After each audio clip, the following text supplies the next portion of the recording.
بسم اللہ الرحمن الرحیم۔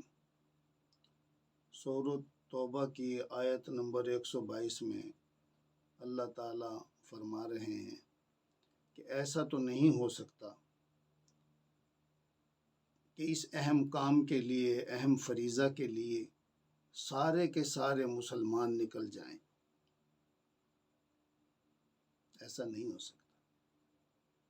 ہر قبیلے میں سے، ہر بستی میں سے، ہر قوم سے کوئی ایک جماعت نکل جائے اور وہ دین میں سمجھ اور فہم پیدا کرے، بصیرت پیدا کرے اور واپس آ کر وہ علم و فہم اپنی قوم کو منتقل کرے۔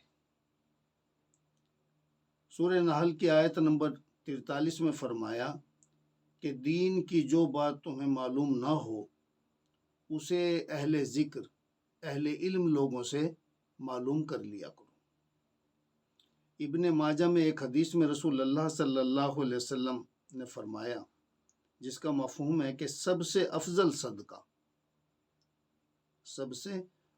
صدقہ علم کو سیکھنا اور دوسروں کو سکھانا ہے۔ ایک حدیث پاک میں فرمایا،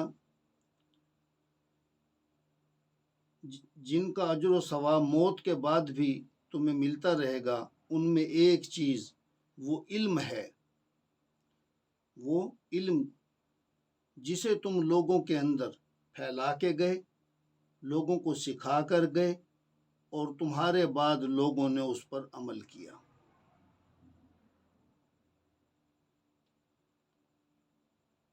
اور نیک اولاد وہ بھی تمہارے لیے صدقہ جاریہ ہے، وہ تمہارے لیے دعا کرتی رہے گی اور جو اعمال کرے گی ان کا اجر اولاد کو بھی ملے گا، تمہیں بھی ملے گا۔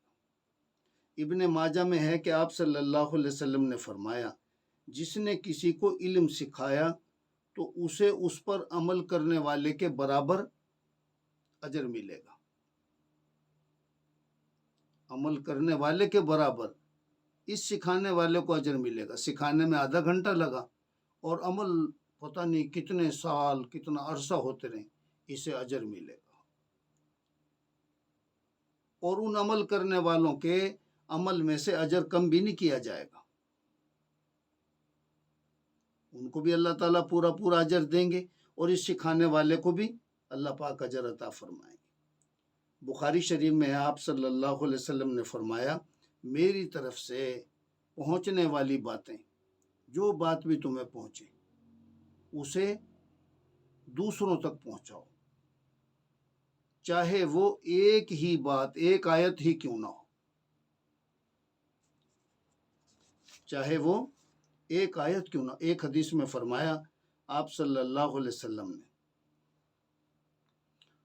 ان لوگوں کو دعا دی کہ یا اللہ ان کو خوش و خرم رکھ جس نے میری بات کو سنا اور اسے کسی کمی بیشی کے بغیر دوسروں تک پہنچایا۔ پھر فرمایا کہ بہت سارے لوگ ایسے ہوتے ہیں کہ جن تک دین کی بات پہنچائی جاتی ہے، پہنچانے والوں سے بھی زیادہ وہ اس کے قدردان ہوتے ہیں۔ عبداللہ بن عباس رضی اللہ تعالیٰ عنہ فرماتے ہیں کہ میں نے آپ صلی اللہ علیہ وسلم کو یہ دعا کرتے ہوئے سنا، آپ صلی اللہ علیہ وسلم کو یہ دعا کرتے ہوئے سنا، اے اللہ میرے خلفاء پر رحم فرما، یا اللہ میرے خلفاء پر رحم فرما۔ عبداللہ بن عباس رضی اللہ عنہ فرماتے ہیں، ہم نے پوچھا یا رسول اللہ صلی اللہ علیہ وسلم آپ کے خلفاء کون ہیں؟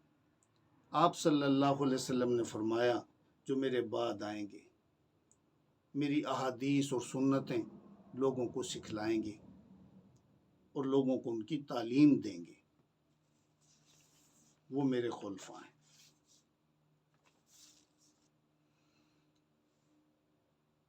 اللہ تعالیٰ قرآن کریم میں فرماتے ہیں، وَلْتَكُمْ مِنْكُمْ أُمَّةٌ يَدْعُونَ إِلَى الْخَيْرِ وَيَأْمُرُونَ بِالْمَعْرُوفِ وَيَنْهَوْنَ عَنِ الْمُنْكَرِ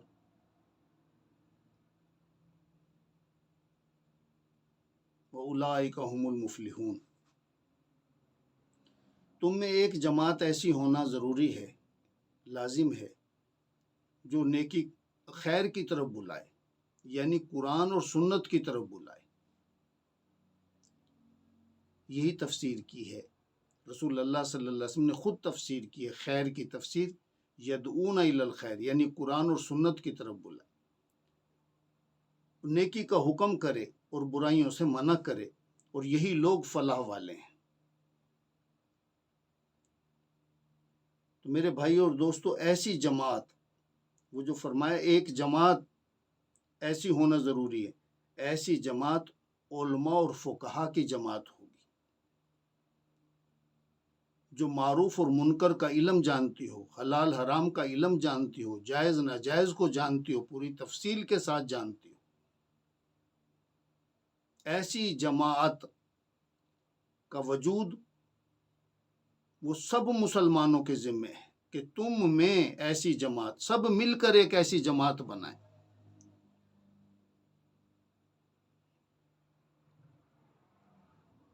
جب سارے مسلمانوں نے مل کر ایک ایسی جماعت تیار کی، اس کے لیے جان مال کی قربانیاں دی، ان کے اخراجات برداشت کیے، تو گویا پوری کی پوری امت وہ اس فریضے کے اندر شریک ہو گئی.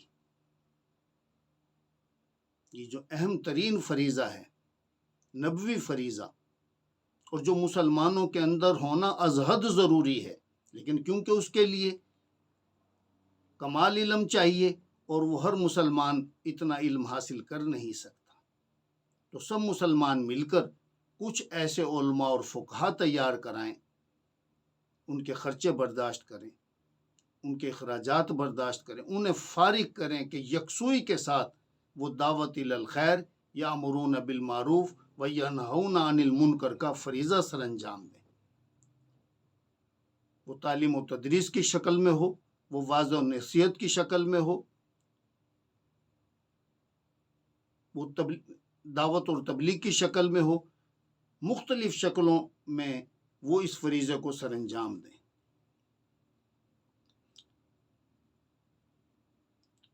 سورہ ال عمران کی ہی آیت نمبر 110 میں اللہ نے فرمایا کنتم خیر امۃ اخرجت للناس تأمرون بالمعروف وتنہون عن المنکر وتؤمنون باللہ، کہ تم بہترین امت ہو، اور بہترین ہونے کی وجہ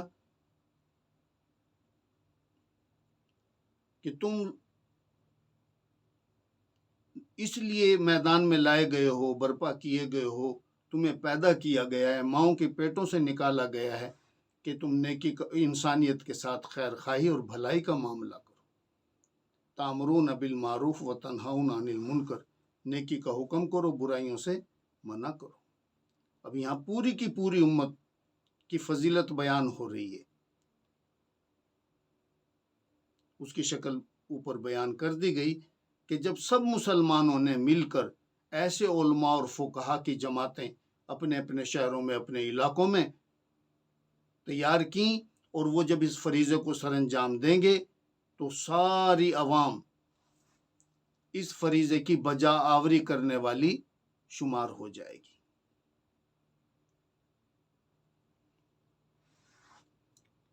اس خصوصی جماعت، علماء و فقہا کی جماعت کے علاوہ باقی مسلمان وہ بھی اپنی اپنی استطاعت اور اپنی اپنی استعداد کے بقدر اس کام کو کرتے رہیں گے. جو دین کی باتیں ان کے علم میں ہوں گی، جہاں وہ ضرورت اس کی محسوس کریں گے وہاں بیان کریں گے. خاص طور پر جب برائی کو دیکھیں، حضور صلی اللہ علیہ وسلم نے تاکیداً فرمایا کہ جو کوئی تم میں سے برائی کو دیکھے تو اسے ہاتھ سے بدل دے، اور اگر ایسا نہ کر سکے، اس کی طاقت نہ ہو، تو پھر زبان سے، اس کی بھی طاقت نہ رکھتا ہو تو دل سے اسے برا جانے، اور یہ کمزور ترین ایمان کا درجہ ہے.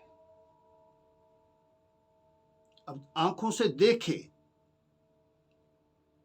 یہ نہیں کہ ہم گلی محلے میں اپنے گھر کے اندر اللہ کی نافرمانیاں دیکھ رہے ہیں اور ان کو بند کرنے کی کوئی تدبیر کوئی کوشش نہیں کر رہے ہیں، ان کی اصلاح کی فکر و محنت نہیں کر رہے ہیں، اور سن کے کہ فلاں علاقے والے لوگ وہ اللہ کے نافرمان ہو گئے، وہاں دین مٹ گیا، ان کی اصلاح کے لیے بھاگ لیے۔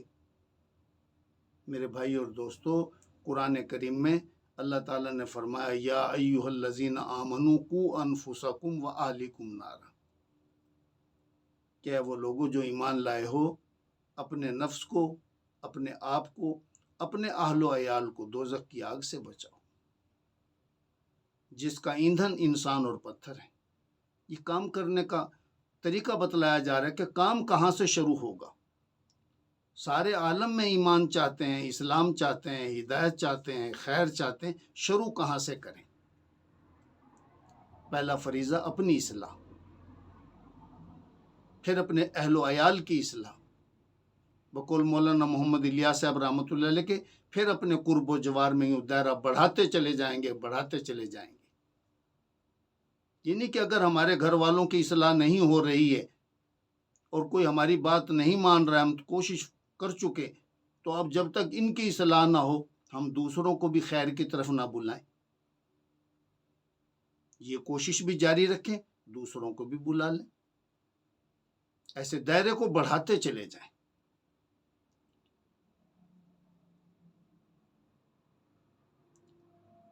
اللہ تعالیٰ ہمت اور توفیق دے، وقت نکال کے دوسرے بستیوں میں، دوسرے علاقوں میں بھی جا کر لوگوں کو اس بات کی فکر دی جا سکتی ہے کہ اے لوگوں، اللہ تعالیٰ کا یہ فریضہ ہم سب کے ذمے ہے، اپنی اصلاح بھی کرو اور اپنے گھر والوں کی اصلاح بھی کرو، خود بھی ایمان اور عمل صالح کو اختیار کرو اور اپنے بیوی بچے، اپنے اڑوس پڑوس کو بھی ایمان عمل صالح پہ لاؤ۔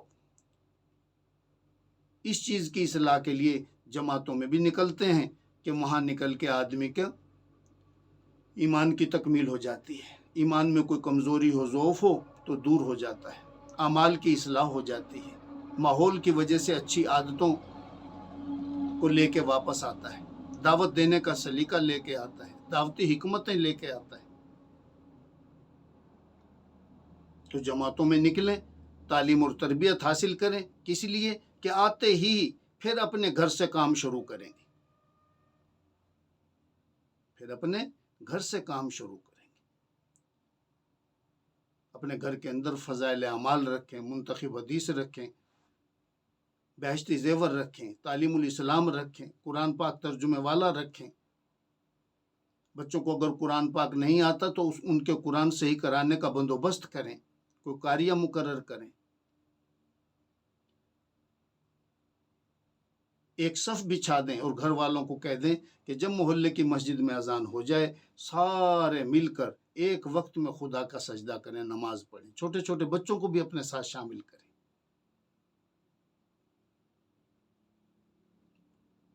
اصلاح الرسوم کی تعلیم کریں اپنے گھر کے اندر، تاکہ ہمارے گھر میں سنتیں جاری ہو جائیں، رسمیں نکل جائیں۔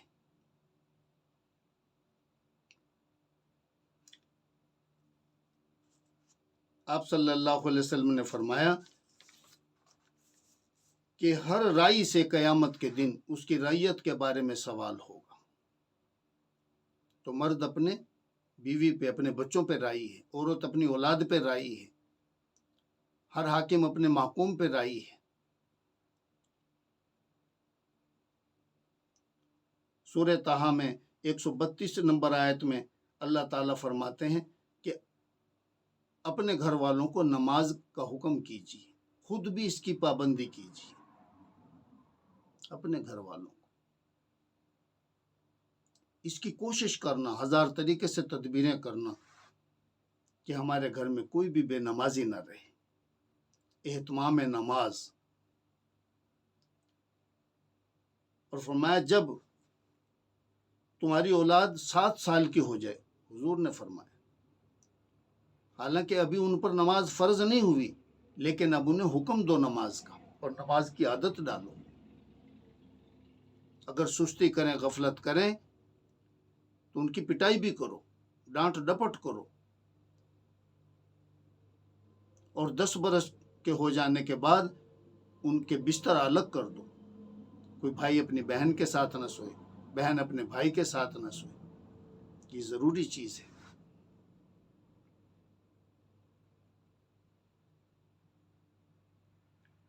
جس آدمی کی محنت اور کوشش سے جتنے لوگ، کسی کی کوشش سے اس کی بیوی ایمان اعمال پہ آ گئی، اخلاق پہ آ گئی، اس نے معاشرت اچھی اختیار کر لی، اس کے بچوں نے اچھی زندگی اختیار کر لی، اس کے اہل محلہ نے، قرب و جوار کی بستی والوں نے، جہاں جہاں بھی اس کی محنت سے، اس کی دعوت سے، اس کی کوششوں سے لوگ ایمان اعمال پر، اخلاق پر آئیں گے، ان کے اعمال کے برابر اس کو بھی اجر ملے گا۔ کرو مہربانی تم اہل زمین پر، خدا مہرباں ہوگا عرش مری۔ جو زمین والوں پہ رحم کھاتا ہے، آسمان والا اس پر رحم کھاتا ہے۔ پیاسوں کو پانی پلانا، بھوکوں کو کھانے کھلانا، ننگوں کو کپڑے پہنانا، بیماروں میں دوائیاں دینا، یہ سب رحم کی شکلیں، لیکن اللہ سے بھٹکے ہوئے کو اللہ کے در پہ لانا، یہ رحم کی بہت اعلیٰ شکل ہے۔ لیکن یہ حسب استطاعت اور حسب استعداد، حسب استطاعت اور حسب استعداد،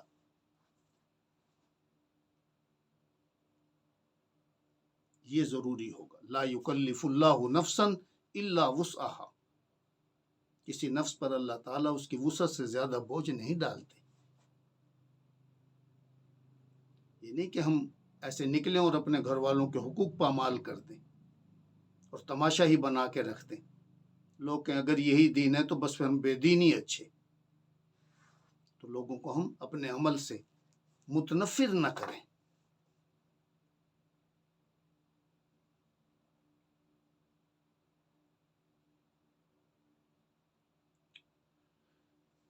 یہ دعوت دینا یہ کبھی فرض و واجب ہوگا، کبھی فرض و واجب ہوگا، کبھی یہ سنت ہوگا، کبھی یہ مستحب ہوگا، کبھی یہ مباح ہوگا، جائز ہوگا، اور کبھی ممنوع ہوگا۔ اب جب یہ ممنوع ہو اس وقت نہ کیا جائے۔ اگر اس وقت ہم کریں گے تو نیکی برباد، گناہ لازم کا مصداق ٹھہریں گی۔ یہ چیزیں ہمیں علماء کے پاس جا کر معلوم کرنی ہوں گی۔ بڑا کام ہے، لیکن اس بڑے کام کو علماء سے سیکھنا۔ جذبات پیدا ہو گئے، شوق پیدا ہو گیا، لیکن اس کے مسائل، شرعی مسائل، ان کو علماء سے سیکھنا کہ کب کرنا ہے، کس طرح کرنا ہے۔ ابھی ایک ساتھی بیان کر رہا تھا اور کہنے لگا کہ ایک آدمی کا بچہ گم ہو گیا، گھر والے پریشان تھے، رشتہ دار بھاگے پھرے تھے بچے کی تلاش میں۔ جب وہ گھر آیا تو بیوی نے روتے ہوئے اسے کہا بچہ گم ہو گیا۔ اس نے کہا اللہ خیر کرے گا، میں آج گشت ہے، گشت کر لوں اور عشاء کے بعد پھر گشت سے فارغ ہو کے دیکھیں گے۔ بیوی رونے لگی کہ اللہ کے بندے، گشت کسی کے ذمے لگا دے، بچے کو تلاش کر۔ اس نے کوئی بات نہ سنی اور گشت میں چلا گیا۔ اب وہاں جب عشاء کا وقت قریب ہوا، بیان ہو رہا تھا، تو اعلان ہوا کہ ایک بچہ ہے، اگر کسی کا ہو تو۔ اس نے اندر جا کے دیکھا تو وہ اسی کا بچہ تھا۔ یہ اسے گود میں لے کے بیٹھ گیا اور بیان سے فارغ ہونے کے بعد بچے کو گھر لے کے آیا اور گھر والوں کو سارا حال سنا کہ دیکھا عمل کی برکت۔ ہاں اللہ کے بندو، عمل کی برکت دیکھو۔ ہاں ایک دوسرا واقعہ بیان میں سنا رہے تھے کہ ایک آدمی کی بیوی کو درد ذہ ہوا۔ اس کی بیوی نے کہا تکلیف بہت زیادہ بڑھ گئی ہے اور ڈاکٹروں نے کہا تھا کہ یہ بچہ آپریشن سے ہوگا، تو مجھے ہسپتال لے کے چلو۔ اس نے کہا آج تو گشت ہے، میں کیسے لے کے جا سکتا ہوں؟ اس نے کہا اللہ کے بندے گشت کسی کے ذمے لگا دے۔ انہوں نے کہا نا جی نا، اعمال پہ تو اللہ کی مدد آئے گی۔ ہاں، اور بس وہ چلا گیا۔ بیوی سے تکلیف برداشت نہ ہوئی، وہ رکشہ لے کے ہسپتال کی طرف روانہ ہو گئی۔ راستے میں اس کا بچہ پیدا ہو گیا۔ اس نے رکشے والے کو روکا اور کہا مجھے گھر پہنچاؤ۔ واپس گھر آ گئی۔ جب شوہر گشت سے فارغ ہو کے عشاء کی نماز کے بعد گھر آیا تو یہ گود میں لیے بیٹھی تھی اور کہنے لگی میں تو تیری تبلیغ کو، تیرے گشت کو آج مان گئی، آج میں مان گئی، آج میں مان گئی ہوں۔ اب اندازہ لگا جہالت۔ ان دونوں واقعوں میں اللہ کی نافرمانی کے مرتکب ہوا ہے یہ بندہ، اور اس پہ اسے سراہا جا رہا ہے، اس پہ سراہا جا رہا ہے، اور یہی دلیل بن گئی ہے اس گشت کے حق ہونے کی، اس گشت کے حق ہونے کی یہ دلیل بن گئی ہے۔ جہالت نے ڈیرے ڈالے ہوئے، علماء سے پوچھ پوچھ کے چلنا۔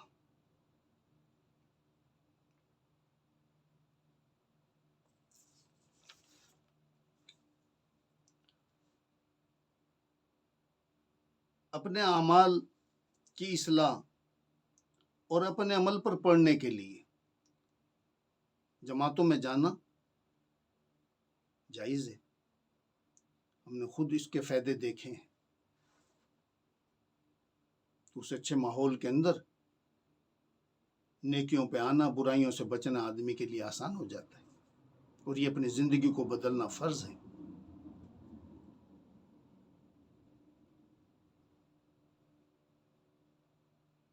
لیکن جب جانے لگے علماء سے ضرور، اگر کوئی مسائل ہیں، کوئی حالات ہیں، کوئی معاملات ہیں، کوئی قرضے سر پہ ہیں، یہ نہ ہو لوگوں کے قرضے دینے ہیں اور ہم جماعت میں چلے لگا رہے ہیں، ہم عدالت کو مطلوب ہیں، کہیں پیشی ہے، ہم جناب چلے لگاتے پھر رہے ہیں۔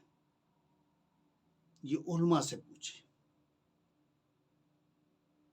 جماعت والے تو نہیں پوچھیں گے کہ بتاؤ تیرے کیا حال ہیں، وہاں تو ایک ہی بات چلے گی، نکلو نکلو نکلو۔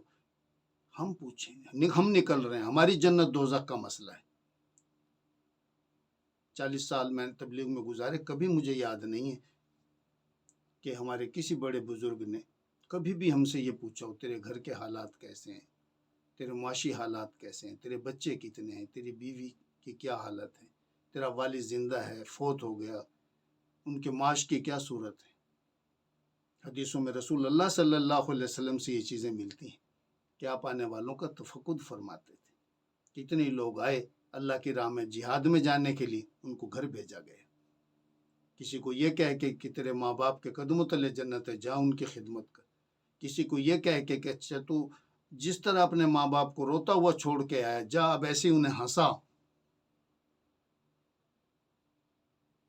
کئی واقعات ہیں، مجھے یاد نہیں آ رہے ہیں، بہت سارے واقعات ہیں کہ اللہ کے رسول صلی اللہ علیہ وسلم خود، پہلا سفر ہے اللہ کے راست کا، اہم ترین سفر ہے بدر کا، حضرت عثمان غنی رضی اللہ تعالیٰ عنہ کو یہ کہہ کر واپس کیا گیا کہ تمہاری اہلیہ بیمار ہے، اس کی تیمارداری کرنے والا کوئی نہیں۔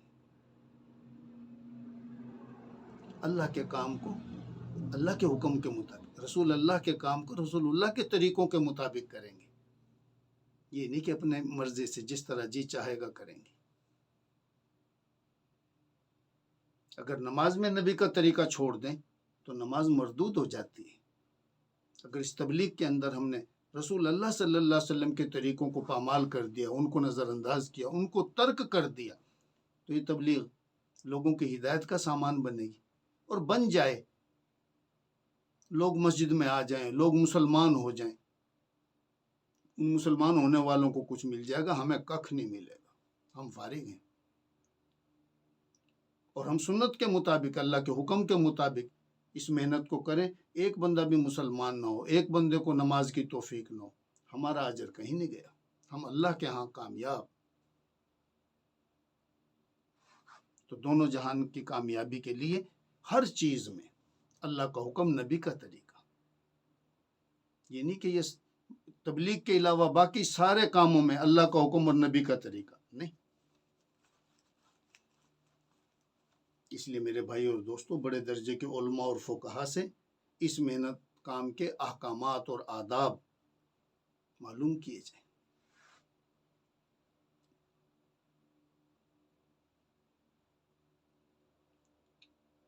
یہ محنت اہم ہے، بہت اہم ہے، لیکن بقدر استعداد اور بقدر استطاعت ہے۔ ہر بندہ ایک جیسی محنت نہیں کرے گا۔ ہر بندے کو واز نہیں کرائیں گے،